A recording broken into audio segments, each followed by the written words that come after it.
Hi, I'm Diane Dayton. We're at the 23rd Annual Berks Jazz Fest in Reading, Pennsylvania after sound check with the Jazz Jam, catching up with guitarist PeterWhite. Thanks for taking time, Peter. It's so great to talk to you again, Diane. I haven't seen you in a while. No. Well, it's kind of like our annual meeting, like every year here we are at Berks. Yeah, check in. And, wow, I've been coming here for 20 years. How many years have you been coming here? 12. So you have me beat. Yeah, I think 1993 was the first time I was here, and it wasn't in this particular hotel. It was a different one, but I remember it distinctly because I was just starting out doing my own shows, and it was very nice to be invited to play here. The Berks is a great festival, isn't it? Oh. Really brings together a lot of musicians. The biggest. How many weeks does it spread over? Well, it's 10 days. It was 10 days? Well, who would have thought? Reading, Pennsylvania. It's not. We're not talking about New York, Washington, D.C., Philadelphia. We're talking about Reading, Pennsylvania. The greatest jazz stars in the world are here. Yeah. And the Berks Festival. It's a lot of fun. Brings them in here. I say, wow, good for them. Yeah. I love them for it. It's good to hear you again and up on stage. And you've been doing some great things with your latest CD. You have Andrew New involved. Andrew New, where did I meet him? Right here at Berks. That's right. A couple of years ago, I got to know Andrew, and he said, yeah, we should play together sometime. And yeah, let's do it. And I think he came to LA, and he called me, and he says, I'm here in LA, which is where I live, and so do you want to do something? And I said, well, actually, I'm recording a song. Come down to my studio and bring your instruments. So he did, and he just started playing, and a lot of great things came out of that, including a song which I'd written called Costa Rica. And he says, you know, I could play flute on this, and I hadn't even thought about flute, what that would sound like. I said, okay, well, give it a go. And he brought out the flute, started riffing away, and it was sounding great. It really made that song. It made it come alive. And so for that, I thank Andrew. Great collaboration. Yes. Yeah, it really is. And he's from Philadelphia. That's right. Not far from Local here. boy. Yeah. So your new CD is great. Tell me more about what's on there. Well, I've always wanted to get David Sanborn on a track for as long as I can remember. In fact, I think I've mentioned it in every interview I've done in the last 15 years. Yes. And he must have heard me because I finally met him a few years back, actually in Toronto, at the Smooth Jazz Awards they had in Toronto, and he says, "Oh, PeterWhite, yeah, it's great to meet you. Come back to my dressing room. Let's chat." So I went back to his dressing room. Of course, it's David Sanborn. And he said, you know Leslie Lee, don't you? I said, yeah, I do know Leslie Lee. He says, yeah, because I used to date her, and she used to talk about you very highly. I thought, wow, that's nice. And I'm thinking, we're not talking about reeds or guitar strings. We're talking about girls. This is a great way to break the ice, you know? Yes, right. With David. So at the end of the conversation, he said, yeah, we should do something together. And I go, yeah. And so he gave me his phone number, and sure enough, I wrote a song specifically for him, which is the title track of the new CD, Here We Go. And I hoped he would like it, and I think he did because he played on it. Yes. And it became a very big airplay song for me on Smooth Jazz Radio. So, yeah, great. And a big part of my show. So I'm still hoping to play it with him live one day. But that may happen next year on the Smooth Jazz Cruise. Okay. Because we're both going to be on there. Those cruises are a lot of fun too. Yeah, you've done it? Yeah, you've done it? Yeah, they're good. Oh, they're good. It's as much fun as you could have, I think, all crammed into 1 week. How is your daughter doing? My daughter's fantastic. She's plays the violin beautifully. I just love listening to her play the violin. She has a beautiful vibrato, which I could never achieve on the violin. Yeah, I used to play violin when I started when I was 12. Never achieved any vibrato. It was like sawing wood.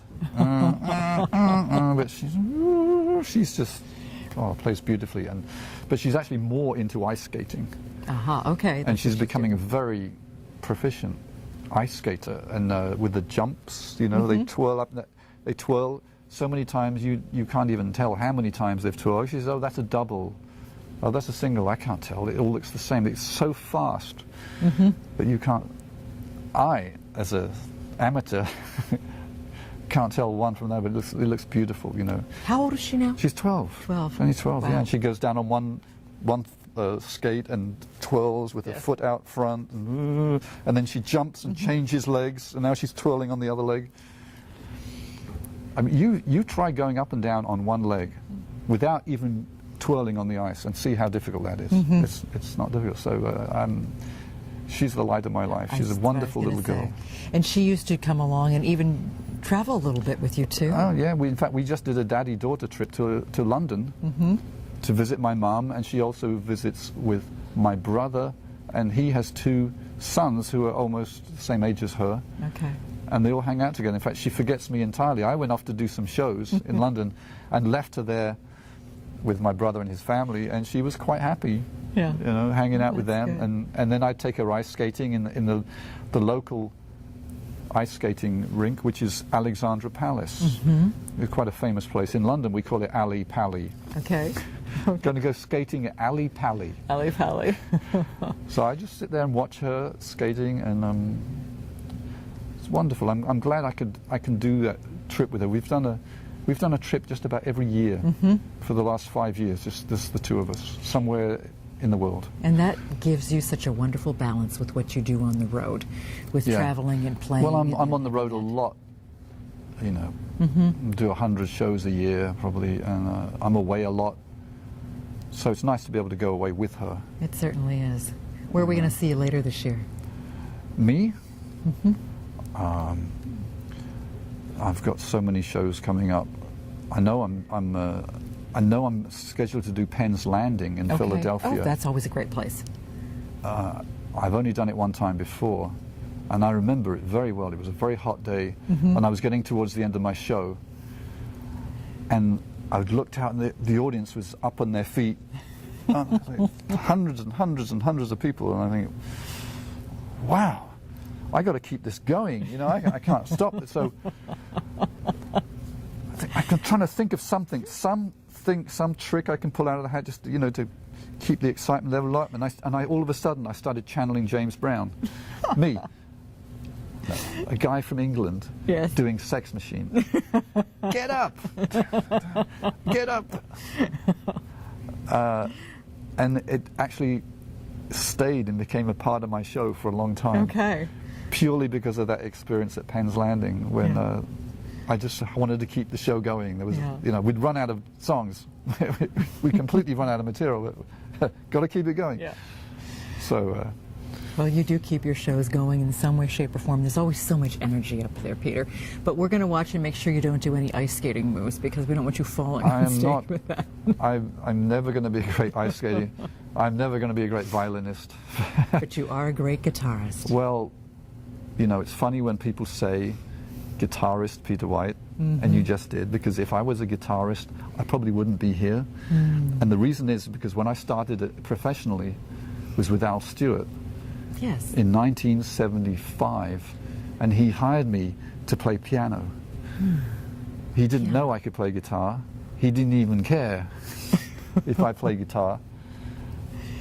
But he needed a piano player, and it was a lot easier in those days to get a job playing keyboards because everybody played guitar.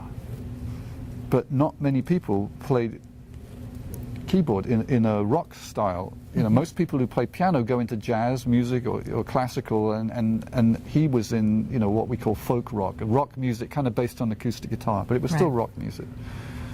So he hired me as a piano player, and only just discovered later that I could play the guitar. And so when he recorded the Year of the Cat album, which became a million seller, and we recorded it, by the way, in Abbey Road Studios, and it was the first time I'd ever been in a studio. I was talking with him about this today, actually. I said, how lucky was I at the age of 20, the first time I've ever been in a recording studio, and it was Abbey Road Studios, with the home of the Beatles and Pink Floyd. So that was a thrilling time. Yeah. Oh, indeed it was. Yeah. Indeed it was. And here you are today, and you're going to be playing tonight at the Jam, and we're going to see you all different places. congratulations with this latest Thank you. CD. I think it's fabulous. Thank you. I'm just glad to be here to keep playing music. I live a very lucky, blessed life, I think, being able to play music. And as long as there's people that still want to listen, I'll keep playing. Yeah. Well, thank you. That's all I can do. Yeah. Thanks, Diane. And thanks for taking time. It's always good to catch up with you. We're coming to you from the 23rd Annual Berks Jazz Fest in Reading, Pennsylvania.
We're making this up as we go. So, aren't we glad Norman made it?